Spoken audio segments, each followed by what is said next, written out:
జరిగిన కథ. కొల్లూరులోని మూకాంబికాదేవి ఆలయం వద్ద అడుక్కునే ఒక కుంటి బిచ్చగాడు ఉండేవాడు. అతడు ఉదయం 6 గంటల నుండి రాత్రి 10 గంటల వరకు గుడి పక్కన బిచ్చం అడుక్కునేవాడు. నెలకు 10 నుండి 15,000 సంపాదించేవాడు. మంచిగా బట్టలు అవి కొంటే తరువాత బిచ్చం వేయరని డబ్బులను దాచిపెట్టుకునేవాడు. రోడ్డు పక్కన గాని ఎవరి ఇంటి పంచనో పడుకుంటూ ఉండేవాడు. మూకాంబికా తల్లి ఆలయంలో పెట్టే ఉచిత భోజనము తింటూ చిరిగిన బట్టలు కట్టుకుని జీవించేవాడు. సంపాదించి దాచిన డబ్బుతో తన 2 కొడుకుల్ని బాగా చదివించి ప్రయోజకుల్ని చేశాడు. ఇలా ఉండగా ఒకరోజు ఒక మహానుభావుడు మూకాంబికామాతను దర్శించుకుని ఈ బిచ్చగాడిని చూశాడు. అతనికి ఈ బిచ్చగాడి గత జన్మ కనిపించింది. వెంటనే బిచ్చగాడితో, నీవు గత జన్మలో 2 వ్యక్తుల నుండి డబ్బులు తీసుకుని వారు కష్టాలలో ఉండగా నీ వద్ద డబ్బు ఉండి కూడా తిరిగి ఇవ్వలేదు.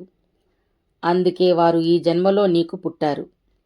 నీవు నానా కష్టాలు పడి వారిని పెంచి పెద్ద చేసి చదివించావు. వాళ్ళ రుణాన్ని తీర్చుకుంటున్నావు. మనకు తెలిసి తెలియక చేసే చిన్న తప్పులు మనకు బంధాలుగా మారి ఏదోలా వాటి ప్రభావానికి మనం లోనవుతాం, తప్పించుకోలేం.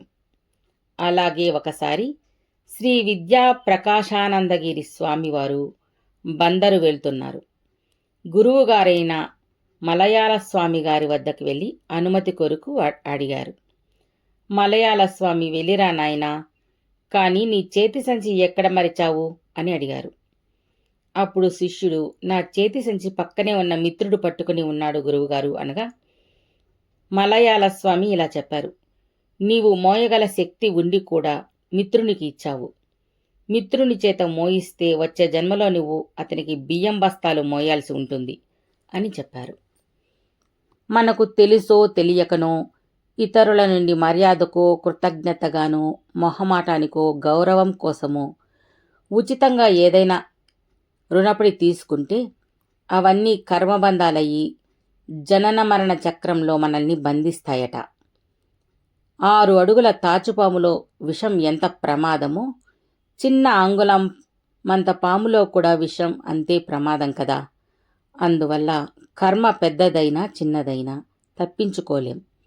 కానీ దైవనామస్మరణ చేస్తూ చెడును వీడి మంచి మార్గంలో నడిస్తే దైవానుగ్రహం వల్ల చెడు కర్మల ఫలితం సులభంగా దాటగలము. అందువల్ల అందరూ ధర్మ మార్గాన్ని ఎంచుకోవాలి.